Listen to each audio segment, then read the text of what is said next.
లక్ష్మి గారు ఉన్నారు. వారి యొక్క జీవిత సాక్ష్యాన్ని మన మధ్యలో పంచుకోవడానికి ఆశపడుతున్నారు. నా భర్త విషయంలో మరి నేను చాలా ఇదయ్యేదాన్ని. ఎందుకంటే తను ప్యాకెట్ ఆడడం, డ్రింక్ చేయడం అవి చేసేవారు. పని చేసినవి కూడా నాకు సరిగ్గా ఇచ్చేవారు కాదు జీతం అదిని. నేను కూడా నా భర్త విషయంలో కూడా నేను లోబడేదాన్ని కాదు. ఏదైనా అంటుంటే పెద్ద నోరు పెట్టడం, గొడవ కింద పెద్దగా రచ్చ కింద చేసుకునేదాన్ని. నాకు అసలు నెమ్మదిగా ఉండేదాన్ని కాదు. ఒకసారి మరి చాలా భయంకరమైన గొడవ ఇంట్లో జరిగిందండి. జరిగినప్పుడు నా భర్త నన్ను కొట్టి మా అమ్మగారి ఇంటికి పంపించారండి. ఇంకేంటి ఇంతే నా భర్త ఇంక విడిచిపెట్టేస్తాడో, ఇంక నా బిడ్డలో నేనేమైపోవాలని నేను ఎంతగానో ఏడ్చేదాన్ని. అంటే మీ జీవితంలో ఇన్ని ఇబ్బందులు, ఇన్ని ఇరుకుల్లోంచి అసలు మీకు శాంతి సమాధానం ఎలా వచ్చింది?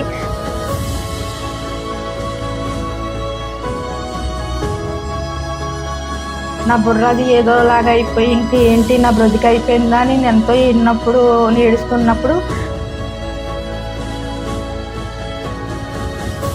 నాలో పశ్చాత్తాపం, నాలో నుంచి నా పాపాలన్నీ దేవుడి దగ్గర నాకు ఏడుపు కూడా వస్తుంది ఆ సాక్ష్యాలన్నీ వింటుంటేనే.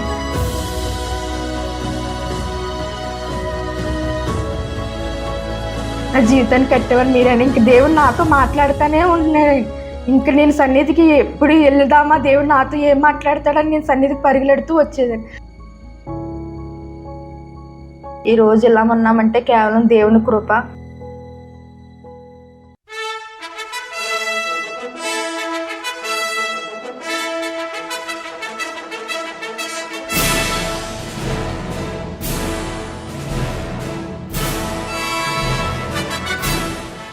Praise the lord. మన ప్రభువును రక్షకుడైన యేసుక్రీస్తు నామంలో మీ అందరికీ మా ప్రత్యేకమైన వందనాలు. నా పేరు ఎంఎస్ రాణి. ఈహెచ్ఎం పరిచర్య ద్వారా దేవుడు మా కుటుంబాన్ని ఎంతో బలంగా వాడుకుంటున్నాడు. ఇప్పుడు మన మధ్యలో లక్ష్మి గారు ఉన్నారు. వారి యొక్క జీవిత సాక్ష్యాన్ని మన మధ్యలో పంచుకోవడానికి ఆశపడుతున్నారు. ప్రైజ్ ది లార్డ్ అండి. లక్ష్మి గారు, మీ యొక్క కుటుంబం గురించి, మీరు ఏ ఊరు నుంచి వచ్చారో మాకు తెలియచేయగలరా? Praise the lord. నా పేరు లక్ష్మి అండి. మాది అమ్మగారిది తూనండి, అత్తోరిది కాకినాడ. అయితే నాకు 2004లో మ్యారేజ్ అయ్యింది. 2004లో మ్యారేజ్ అయినప్పుడు నేను కాకినాడ వచ్చి ఉన్నాను. తర్వాత నాకు 2005లో ఒక బాబు పుట్టాడు, 2007లో ఒక బాబు పుట్టాడండి. అలాగా గడుస్తుండగా మేము నా భర్త విషయంలో మరి నేను చాలా ఇదయ్యేదాన్ని. ఎందుకంటే తను ప్యాకెట్ ఆడడం, డ్రింక్ చేయడం అవి చేసేవారు. పని చేసినవి కూడా నాకు సరిగ్గా ఇచ్చేవారు కాదు జీతం అదిని. నేను కూడా నా భర్త విషయంలో కూడా నేను లోబడేదాన్ని కాదు. ఏదైనా అంటుంటే పెద్ద నోరు పెట్టడం, గొడవ కింద పెద్దగా రచ్చ కింద చేసుకునేదాన్ని. నాకు అసలు నెమ్మదిగా ఉండేదాన్ని కాదు. అప్పుడు చాలా భయంకరమైన గొడవలు జరిగాయండి. నేను ఆ టైంలో పూజలు అవి చేసేవాళ్ళం. నేను కూడా చాలా పూజలు చేశానండి. కానీ ఏం చేసినప్పటికీ నా గృహంలో శాంతి సమాధానం ఉండేది కాదు. ఎప్పుడు గొడవల కింద, గోళ్ళ కింద ఉండేది. భార్యాభర్తలు ఇద్దరం గొడవలు ఆడుతున్నప్పుడు మరి నా బిడ్డలు కూడా చిన్న వయసులో మరి మమ్మల్ని చూసి భయపడిపోయేవారండి. మరి చాలా ఇంక ఇంట్లో ఎప్పుడు గోళ్ళ కింద ఉండేది. నేను కూడా లోబడేదాన్ని కాదు. నా భర్తకి ఏ విషయం చెప్పినా ఒక ఇదిగా మాట్లాడి పెద్ద పెద్ద నోర్లు కేకలు వేసుకుంటూ ఉండేదాన్ని. నా జీవితం అంతా ఎంతో ఇదిగా ఉండేదండి. ఒకసారి మరి చాలా భయంకరమైన గొడవ ఇంట్లో జరిగిందండి. జరిగినప్పుడు నా భర్త నన్ను కొట్టి మా అమ్మగారి ఇంటికి పంపించారండి. నేను 2014లో ఇలా మా అమ్మగారి ఇంటికి నేను వెళ్ళిపోవడం జరిగింది. వెళ్ళినప్పుడు కానించి నేను ఏడ్చేదాన్ని. ఏంటంటే ఎందుకు నేను ఎలా వస్తాను, నేను నా భర్త మాట వినలేదు, నా భర్తకి లోబడలేదు అని చెప్పి నేను చాలా ఇదిగా ఏడ్చేదాన్ని. ఏడ్చినప్పుడు మరి అక్కడ కూడా నాకు 2 అన్నీలండి. అమ్మ మరి కూడా ఏంటి ఇలాగైపోయింది తన జీవితానికి, వాళ్ళు కూడా చాలా బాధపడిపోయేవారు. బాధపడినప్పుడు మరి నా జీవితాన్ని ఇంకేంటి ఇంతేనా, నా భర్త ఇంక విడిచిపెట్టేస్తాడో, ఇంక నా బిడ్డలో నేనేమైపోవాలని నేను ఎంతగానో ఏడ్చేదాన్ని. ఏడ్చి అలా నేను ఒక 10 రోజులు అయిన తర్వాత మరి నాకు నేనే కాకినాడ వచ్చేసానండి. అప్పటికి మా ఇంటి దగ్గర మరి మా వదులు కట్టని వెళ్ళకమ్మ, వెళ్తే నీ భర్త ఏమన్నా మళ్ళీ కొడతాడు, మళ్ళీ ఏదైనా చేస్తాడు, నువ్వు వెళ్ళకున్నా మరి మా వదులు కట్ట అనేవారు. అయినప్పటికీ ఎందుకో నేను వెళ్ళిపోతానని నాకు నేనే వచ్చేసానండి కాకినాడ. వచ్చేసినప్పుడు వచ్చిన తర్వాత మరి నా భర్త అంత భయంకరంగా నన్ను కొట్టి పంపించినైనా మరి ఏం అల్లదు. కానీ మరి నేను ఇంట్లో ఉన్నప్పుడు నా భర్త బయటకు వచ్చేసారు. మా అత్తగారి ఇంటికాడ ఉండేవారు. అంటే మీ జీవితంలో ఇన్ని ఇబ్బందులు, ఇన్ని ఇరుకుల్లోంచి అసలు మీకు శాంతి సమాధానం ఎలా వచ్చింది? అసలు యేసుప్రభు వారిని మీరు ఎలా అంగీకరించారో మాకు తెలియజేయగలరా? అలా నేను అమ్మాళ్ళ ఇంటి దగ్గర ఉన్నప్పుడు ఏడుస్తూ ఉండేదాన్ని. ఇంక నా బిడ్డలు, నా భర్త ఇలాగ ఉన్నారు, ఇంక నేను నా జీవితం ఏమైపోతుంది, నాకు నా భర్త కావాలి, బిడ్డలు కావాలని నేను ఏడుస్తున్నప్పుడు మళ్ళీ నాకు నేనే మళ్ళీ కాకినాడ నా ఇంటికి వస్తాను, అత్తింటికి వస్తాను. అప్పుడు చాలా భయంకరంగా ఉన్న నా భర్త మరి ఏమనలేదు. కానీ నేను ఇంట్లోనే ఉన్నప్పుడు కానీ నా హృదయంలో నెమ్మది లేదు, శాంతి లేదు, చాలా బాధలా ఉండేదాన్ని. ఉన్నప్పుడు మరి మా అత్తయ్య గారు దేవుడిని నమ్ముకుంది. ఆమె వచ్చి మా ఇంటికి వచ్చి నాకు దేవుడి గురించి చెప్పింది. ఇలాగా నీకు నెమ్మది వస్తుందమ్మా, నీకు శాంతి సమాధానం ఇస్తుంది, మరి మీ భార్యాభర్తల మధ్య చక్కగా ఐక్యత దేవుడు ఇస్తాడు, నువ్వు సన్నిధికి రాని మా అత్తయ్య గారి ద్వారా తెలుసుకున్నాను. మరి మీ అత్తయ్య గారి పేరేంటండి? వేణుగారండి, మా చిన్న అత్తయ్య గారు. అయితే ఆమె వచ్చి చెప్పింది. నేను అలా ఏడుస్తూ ఏదో నాకు ఇంకా ఆ టైంలో నా బుర్రది ఏదోలాగా అయిపోయి ఇంక ఏంటి నా బ్రతికి అయిపోయిందా అని నేను ఎంతో ఏడుస్తున్నప్పుడు చిన్న అత్తయ్య గారు వచ్చి ఇలాగా నీ జీవితాన్ని దేవుడు కడతాడమ్మా, గృహంలో శాంతిని ఇస్తాడు, సమాధానం ఇస్తాడు, నీకు హృదయంలో నెమ్మది ఇస్తాడని నాకు అత్తయ్య గారు చెప్పడం వల్ల అత్తయ్య గారు వచ్చిన మరుసటి రోజునే మా హెచ్ఎం మినిస్ట్రీ ద్వారాగా సువార్త దండయాత్రలు జరుగుతాయండి. ఆ దండయాత్ర రేపే అమ్మ నువ్వు రా, నీకు దేవుడు నెమ్మదిస్తాడు, నీకు అంతా బాగుంటుందని అత్తయ్యగారు నాకు సువార్త చేశారు. అప్పుడు నేను వస్తాను అత్తయ్యగారని మా అత్తయ్యగారు చెప్పి నేను మరుసటి రోజుని మా అత్తయ్యగారి హెచ్ఎం మినిస్ట్రీకి సంఘానికి వచ్చినప్పుడు లారీ అండి అందరూ వెళ్తున్నప్పుడు అప్పుడు నేను మా చిన్న బాబుని తీసుకుని వచ్చానండి. అప్పుడు వచ్చినప్పుడు అందరూ వెళ్తున్నారు, నేను ఇలా సన్నిధిలో కాలు పెట్టగానే కొంతమంది సహోదరులు నన్ను పలకరించి ఏమంటున్నారంటే, అమ్మ ఏం కాదు, నీ జీవితాన్ని దేవుడు కడతాడు, ఏం కాదు, దేవుడు నీకు అన్నీ సమకూర్తాడు, మళ్ళీ మీ భార్యాభర్తలు ఇద్దరు చక్కగా ఉంటారు, ప్రేమగా ఉంటారని కొంతమంది సహోదరులు నన్ను అంటున్నారు. అలాగే దైవజనుల దగ్గరికి అత్తయ్యగారు నన్ను తీసుకెళ్తే దైవజనులు గారు మా సేవకులు మరి ఏం కాదమ్మా, నీకు అంత మంచి జరుగుతుంది, నీకు దేవుడు మంచి కార్యం చేస్తాడని నాకు ప్రార్థన చేశారు. అలా ఆ మాటలు నా హృదయంలోకి వెళ్ళి నాకు చాలా సంతోషం అనిపించింది. ఏంటి నేను నా గొడవ గురించి ఇలా జరగడం ఇవన్నీ వీళ్ళు చెప్తున్నారు అంటే నేను ఇలాగ ఎందుకు వచ్చానంటే వీళ్ళందరూ సంఘం కూడా అందరూ ప్రార్థన చేశారు, సేవకులు చేశారు, అందువల్ల నేను ఇలాగ వచ్చానేమో అని నాకు అనిపించి నేను ఇలాగా సువార్త దండయాత్ర ఫస్ట్ టైం నేను వెళ్ళినప్పుడు అక్కడ లారీ మీద వెళ్ళామండి. వెళ్ళేటప్పుడు అందరూ మా చర్చిలో అందరూ కూడా సాక్ష్యాలు చెప్తున్నారు, ఒక్కొక్కరు సాక్ష్యం.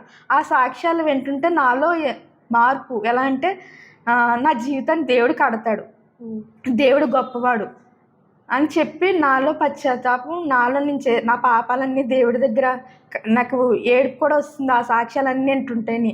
అలాగా నేను ఎంతో బలం పొందుకున్నానండి ఆ సాక్ష్యాలన్నీ వినడం వల్ల. నాలో తెలియని ఒక శక్తి బలం వచ్చినప్పుడు మేము లక్షవారం వెళ్ళామండి సువార్త దండయాత్రకి. శుక్రవారం నాడు ఆరాధనకి నన్ను ఎవరో రమ్మని అనకుండానే నాకు నేనే వచ్చేసాను. వచ్చినప్పుడు నన్ను చూసి చాలామంది సంతోషించారు. అమ్మ వచ్చావా అలాగా చెప్పి నన్ను ఎంతగానో ప్రేమగా హత్తుకున్నారండి. సంఘంలో సేవకురాలనగా సంఘస్థులు అనగా నన్ను ఎంతో ప్రేమించారు, హత్తుకున్నారు. అప్పుడు నేను దేవుడు నాతో మాట్లాడుతున్నాడు, అప్పటి నుంచి నా దేవుడు నాతో మాట్లాడుతున్నాడు. అమ్మ నీ జీవితాన్ని కట్టేవాడిని నేనే, నీకేం కాదు, నేను ఉన్నానని దేవుడు నాతో మాట్లాడుతున్నాడు. అప్పుడు నేను దేవుడిని అడుగుతున్నాను, ప్రభు ఏంటి నా జీవితాన్ని కట్టేవాడిని మీరని. ఇంక దేవుడు నాతో మాట్లాడుతూనే ఉంటున్నాడు. ఇంక నేను సన్నిధికి ఎప్పుడు వెళ్దామా, దేవుడు నాతో ఏం మాట్లాడతాడని నేను సన్నిధికి పరిగెడుతూ వచ్చేదాన్ని. దేవుడు నాతో మాట్లాడాడండి, చక్కగా నా జీవితాన్ని కట్టాడు. నేను ఆగస్టు 28 మా చర్చిలో 3 దినాలు ఉపవాస ప్రార్థనలు జరుగుతాయి. అప్పుడు నేను దేవుడి దగ్గర నా పాపాలన్నీ ఒప్పుకున్నాను. ప్రభువా, నేను పాపిని, నన్ను క్షమించయ్యా, నన్ను నువ్వు నీ బిడ్డగా అంగీకరించని నేను ఆయన దగ్గర అన్ని నా మొరపెట్టగా దేవుడు నన్ను ఆయన రక్తంతో నన్ను అంతా పరిశుద్ధం చేసి నన్ను ఆయన రక్షణ ఇచ్చాడండి. నాకు 28వ తారీఖున ఆగస్టు 28ని నేను రక్షణ తీసుకున్నాను. మంచిదండి. దేవుని దగ్గరికి వచ్చిన తర్వాత మీ జీవితంలో మీకున్న ఇరుకుల నుంచి, ఇబ్బందుల నుంచి దేవుడు మీకు శాంతి సమాధానం కలిగజేశాడు. కాబట్టి ఈహెచ్ఎం సంఘం యొక్క ఐక్యతను బట్టి, వారు చెప్పిన సాక్ష్యాలు బట్టి మీరు దేవుణ్ణి మనస్ఫూర్తిగా అంగీకరించి రక్షణ పొందుకున్నారు. అంతేకాకుండా దేవుడు మీ జీవితంలో ఎటువంటి మేలు చేశాడో మాకు తెలియచేయండి. 2014 ఆగస్టు 28ని నేను రక్షణ తీసుకున్నాను. రక్షణ తీసుకున్న కాడి నుంచి దేవుడు నాతో మాట్లాడుతున్నాడు. అయితే ఆ మాటల వల్ల నేను ఎంతగానో నా జీవితాన్ని నేను చక్కగా కట్టుకున్నాను.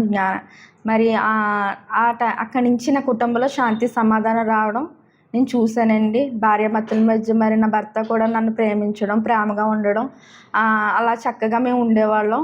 అలా ఉంటుండగా అలాగా దేవుడు ఎంతో మా పట్ల ఎంతో గొప్ప కార్యాలు చేసేవాడండి. మరి నా కుటుంబంలో శాంతి నా భర్త కూడా పనుల విషయాలు నన్ను కూడా నా భర్త చక్కగాని మరి అప్పటి వరకు నన్ను ఇది చేసిన ఆయన మరి నా దేవుడి సన్నిధికి రావడం, నా భర్తలో కూడా మరి దేవుడి పట్ల ఎంతో దేవుడు చేసిన కార్యాన్ని బట్టి దేవుడిని ఎంతో నా భర్త కూడా స్తుతించేవాడు. మా కుటుంబం నా దేవుడి సన్నిధిలో ఉంటేనే బాగుంటుందని నా భర్తలో కూడా ఒక మార్పు వచ్చిందండి. వచ్చినప్పుడు నా భర్త కూడా అన్ని విషయాల్లో సన్నిధికి నన్ను పంపించడం చేసేవారు. నేను నా బిడ్డలో సన్నిధికి వచ్చి ఉండేవాళ్ళం. చక్కగా దేవుళ్ళు ఎదుగుతూ ఉండగా మరి దేవుడు నా విషయంలో మరి అప్పటికి మేము రుణాలతో కూడా ఉన్నామండి. అప్పుడు నా 70,000 80,000 రుణంతో ఉండేవాళ్ళం. రుణాలతో ఉన్నప్పుడు మరి ఏం చేయాలి అని నేను ఎంతగానో బాధపడేదాన్ని. మరి రుణాలు ఎలా తీర్చాలని అని దేవుడి సన్నిధికి వచ్చి ప్రార్థన చేసుకున్నప్పుడు మరి దేవుడు ఎంతగానో గొప్ప కార్యం చేశాడండి. నేనైతే నాకు చిన్న గృహం ఉంది, ఆ గృహం అమ్మేసి అన్నీ కట్టేవాళ్ళని ఆలోచన ఉండేది. కానీ దేవుడు నాకు అలా కాకుండా ఆ రుణాలు కట్టుకోగలే స్థితిని నాకు చూపించాడు. చక్కగా అన్నీ మేము కట్టుకున్నాము. నా భర్త పని విషయాలు అయితే అన్ని విషయాల్లో దీవెనకరంగా ఉన్నాడు. అయితే మీరు మీ భర్తలో వచ్చిన మార్పును బట్టి మీ కుటుంబం అందరూ దేవుని తెలుసుకున్నారా? అలాగా మేము అందరం చక్కగా సంతోషంగా ఉన్నప్పుడు నా భర్త కూడా సన్నిధికి రావడం, మరి దేవుడిలో చక్కగా ఉండడం, పరిచర్లో ఉండేవారండి. చక్కగా ఆయన కూడా ఫస్ట్ మా బాబులిద్దరూ దేవుడి సన్నిధిలో ఎదుగుతూ రక్షణ తీసుకున్నారండి. 2 బాబులు రక్షణ, నా భర్త కూడా దేవుడు రక్షణ ఇచ్చాడు. ఇప్పుడు కుటుంబం అంతా దేవుడి సన్నిధిలో రక్షణలో చక్కగా ఎదుగుతున్నామండి. మీ పిల్లల పట్ల దేవుడు చేసిన కార్యాలు మా ప్రేక్షకులు తెలియచేయగలరా? మరి దేవుడు మరి నా బిడ్డల విషయంలో కూడా మరి వాళ్ళ జీవితాల్లో కూడా చక్కగా మరి దేవుడు మంచి చదువులు చదవడానికి కూడా దేవుడు కృప చూపించాడు. మా పెద్ద బాబు అయితే పాలిటెక్నిక్ మరి 3 సంవత్సరాల చదువు విషయంలో కూడా మరి దేవుడు ఎంతో కృప చూపించాడండి. మరి దానం మరి చక్కడ మరి ఆదిత్య కాలేజీలో మరి మంచి సీటు దేవుడు రావడానికి కూడా ఎంతో కృప చూపించాడు. మరి ఏ లోటు లేకుండా దేవుడు అన్ని విషయాల్లో మమ్మల్ని నడిపిస్తున్నాడు. మరి ఇప్పుడు కుటుంబంలో మేము ఎంతో సంతోషంగా ఉన్నాము. లోకంలో లేని సంతోషము మరి యేసయ్యలో ఉందండి. అంత సంతోషం పొందుకుంటూ మరి దేవుళ్ళలో మేము చక్కగా నడుస్తున్నాము. రీసెంట్గా మరి మా పెద్ద బాబుకి అయితే చాలా భయంకరమైన మరి చాలా క్రిటికల్గా మరి చాలా నీరసం చేసిందండి. అప్పుడు మరి ముందు ఫీవర్ ఏమో అనుకున్నాము. ఒక 10 days ఫీవర్ వచ్చింది. ఫీవర్ ఏమో అనుకొని మేము హాస్పిటల్ గట్టా తిరిగినప్పుడు మరి అది చాలా ఎక్కువైపోయినప్పుడు లంగ్స్లో నీరు పట్టిందని మరి డాక్టర్లు చెప్పారు. సీరియస్, హాస్పిటల్ అడ్మిట్ చేయాలని అన్నప్పుడు మరి అప్పుడు నా దగ్గర అయితే ధనం లేదండి. మరి చాలా డబ్బు అవుతుందని కూడా మరి డాక్టర్లు చెప్పినప్పుడు నా దగ్గర ధనం లేదు. ధనం లేనప్పుడు మరి నేను దేవుడి సన్నిధిలోనే మొరపెట్టాను. ప్రభువా, నువ్వు తప్ప నాకు ఎవరూ లేరు, నువ్వే నాకు సహాయం చేసే దేవుడు అని దేవుడి పాదాలు పట్టుకున్నప్పుడు దేవుడు మా పెద్ద బాబు నవీన్ అండి, నవీన్ పట్ల చాలా గొప్ప కార్యం జరిగించాడు. మరి ధన విషయంలో కూడా మరి ఎంతో సహాయం దేవుడు చేశాడండి. మరి ఎంతో చక్కగా మరి ట్రీట్మెంట్ జరగడానికి కూడా దేవుడు ఎంతో కృప చూపించాడు. అందుని బట్టి దేవుడికి ఎన్నో కృతజ్ఞతలను చెల్లించుకుంటున్నాను. అలాగే ఒకప్పుడు మరి మా చిన్న బాబు విషయంలో కూడా మరి డెంగ్యూ ఫీవర్ వచ్చిందండి. ప్లేట్లెట్స్ పడిపోయి చాలా నీరసం అయిపోయాడు. ఆ టైంలో కూడా మరి మరి ధనం విషయంలో మరి దేవుడు మరి హాస్పిటల్ ట్రీట్మెంట్ విషయంలో కూడా ఎంతో గొప్ప కార్యం జరిగించాడండి. అప్పుడు దేవుడు చాలా తక్కువలోనే మరి చక్కగా ట్రీట్మెంట్ దేవుడు జరిగించాడు. అలా నా బిడ్డల పట్ల ఎన్నో కార్యాలు దేవుడు చేస్తున్నాడండి. అందుని బట్టి దేవుడికి ఎన్నో వందనాలు చెల్లించుకుంటున్నాను. మరి బిడ్డలిద్దరూ కూడా యవ్వన కాలంలో ఉన్నారు. చక్కగా దేవుడి సన్నిధి పరిచయలు అన్ని విషయాల్లో వాడబడుతున్నాడు. అందుని బట్టి దేవుడికి ఎన్నో వందనాలు చెల్లించుకుంటున్నానండి. మరి నా విషయంలో కూడా మరి నేను దేవుడు చేసిన కార్యాలు బట్టి దేవుడిని ఎంతో స్తుతిస్తున్నాను. మరి నేను కూడా దేవుడి సన్నిధిలో మరి చక్కగా వాడబడాలని, దేవుడి సన్నిధిలో మరి నేను అన్ని విషయాల్లో ఎదగాలని దేవుడిని అడిగినప్పుడు మరి దేవుడి నా పట్ల చేసిన కార్యాన్ని బట్టి మరి దేవుడిని స్తుతిస్తున్నానండి. మరి మా ఈహెచ్ఎం మినిస్ట్రీలో మరి దైవజనులు మరి వచ్చిన దర్శనాన్ని బట్టి మరి ఇండియా టూర్ అని మరి సేవకులకు వచ్చిన దేవుడు ఇచ్చిన భారాన్ని బట్టి మరి సేవకులు రాష్ట్రాలు వెళ్ళాలని మరి అన్నప్పుడు మరి నేను కూడా ఆశపడి ఉన్నానండి. ఏంటంటే నేనే వెళ్ళాలనుకుంటున్నాను ప్రభా, మరి నేను వెళ్ళాలి, మరి మీరే నాకు సహాయం చేయాలని నేను దేవుడినే ప్రార్థన చేసుకుంటానండి. చేసుకున్నప్పుడు మరి మా సేవకులు కూడా అలాగే ఎవరన్నా రావచ్చమ్మా అని చెప్పి అన్నప్పుడు మరి నేను రావాలని దేవుని ప్రార్థన చేసుకున్నప్పుడు మరి 2017 సంవత్సరంలో తమిళనాడు అండి మా దైవజనులు ఇండియా టూర్ అని పెట్టారు. అప్పుడు 2017 అండి. అప్పుడు నేను వెళ్ళడానికి దేవుడు నాకు ఎంతో కృప చూపించాడు. అందుని బట్టి దేవుడికి ఎన్నో వందనాలు చెల్లించుకుంటున్నాను. మరి నేను చాలా చిన్నదాన్ని, మరి దేవుడు నన్ను ఎంతగానో ప్రేమించి నన్ను హెచ్చించి అన్నిటిలో చక్కగా నన్ను వాడుకుంటున్న విధానాన్ని బట్టి దేవుడికి ఎన్నో వందనాలు చెల్లించుకుంటున్నాను. 2017 మరి తమిళనాడు, తర్వాత అక్కడి నుంచి ఇప్పటి వరకు కూడా మేము 15 రాష్ట్రాలు మరి దైవజనులు మరి తీసుకెళ్ళి ఉన్నారు. మరి అప్పుడు 2017 దగ్గర నుంచి ఇప్పటి వరకు నేను 15 రాష్ట్రాలు మరి వెళ్ళడానికి దేవుడు ఎంతో కృప చూపించాడు. 15 రాష్ట్రాలకి మీరు వెళ్ళారా అండి? వెళ్ళానండి. ఒక కేరళ వెళ్ళలేదు కానీ 14 రాష్ట్రాలు నేను వెళ్ళాను. మరి ధన విషయంలో మరి దేవుడు నాకు ఎంతో సహాయం చేశాడండి. మరి నన్ను పంపించడం విషయంలో నా భర్త కూడా నన్ను ఎంతగానో ప్రోత్సహించారు. నా బిడ్డలు ప్రోత్సహించి నన్ను పంపించారు. దేవుడు కూడా నాకు ఎంతో ధన సహాయం ఇచ్చాడండి. అందుని బట్టి దేవుడిని ఎంతో స్తుతిస్తున్నాను. మరి నా జీవితం ఏనాడో నశించిపోయింది. మరి నా జీవితాన్ని దేవుడు రక్షించుకుని మరి నా దేవుడికి నేను ఏదో చేయాలి, నేను ఆయన పనే చేయాలి. ఆయన పని చేస్తేనే నేను మరి నాకు దేవుడు ఇచ్చిన రక్షణ నేను కాపాడుకుంటూ ఆయన పని చేయాలని ఒక గురి కలిగి మరి అన్నిట్లో నేను దేవుడి సన్నిధిలో వాడబడాలనే ఒక దేవుని దగ్గర ఒప్పుకొని మరి ఒక సాక్షిగా దేవుళ్ళో ఎదగాలి, మరి ఆత్మీయతలో ఎదగాలని ఒక గురి కలిగి మరి దేవుళ్ళో నమ్మకంగా పరిశుద్ధంగా జీవించాలని మరి అన్నిట్లో మరి దేవుడే నన్ను నడిపిస్తున్నాడండి. ఈరోజు ఇలా ఉన్నామంటే కేవలం దేవుని కృప. మరి నా జీవితాన్ని కట్టాడు. మరి నా భర్తని నా బిడ్డల్ని కలిపి కుటుంబంలో ఎంతో ఐక్యతనిచ్చి ప్రేమనిచ్చిన దేవునికి ఎన్నో వందనాలు చెల్లించుకుంటున్నాను. మరణం ఉన్నంత వరకు మరి దేవుళ్ళని నమ్మకంగా పరిశుద్ధంగా జీవించాలని మరి దేవుడు నా జీవితంలో చేసిన మేలు బట్టి దేవుడికి కృతజ్ఞాస్తుతులు చెల్లించుకుంటూ నా కొద్ది సాక్ష్యం దేవుడు జీవించిన కాక. విన్నారు కదండి ఇప్పటి వరకు లక్ష్మి గారి సాక్ష్యము. వారి జీవితంలో దేవుడు ఎటువంటి మేలు చేశాడో, శాంతి సమాధానం లేని వారి జీవితంలో, అశాంతితో నిండిన వారి జీవితంలో, వారి యొక్క సమస్యల నిమిత్తము వారు పుట్టింటి వెళ్ళి కూడా మరలా అత్తింటి వారికి వచ్చి వారి యొక్క అత్తగారి ద్వారా వారు దేవుని తెలుసుకొని ఎన్నో దేవుని యొక్క ప్రేమను పొందుకుంటూ ఎన్నో సాక్ష్యాలు వింటూ వారి జీవితంలో దేవుడు చేసిన మేలులను బట్టి వారి కుటుంబం అంతా కూడా దేవుని తెలుసుకొని రక్షణ పొందుకున్నారు. దేవుడు వారి జీవితంలో చేసిన మేలులు మన జీవితంలో చేయులాగున మనము కూడా వారి యొక్క సాక్ష్యం బట్టి మన యొక్క జీవితాన్ని బలపరుచుకుందాం. ఇంకా ఇటువంటి సాక్ష్యాలు మరెన్నో మీరందరూ వినాలి అనుకుంటే ఎండి రాజు ఈహెచ్ఎం ఛానల్ని లైక్ చేయండి, షేర్ చేయండి, కామెంట్ చేయండి. Praise lord.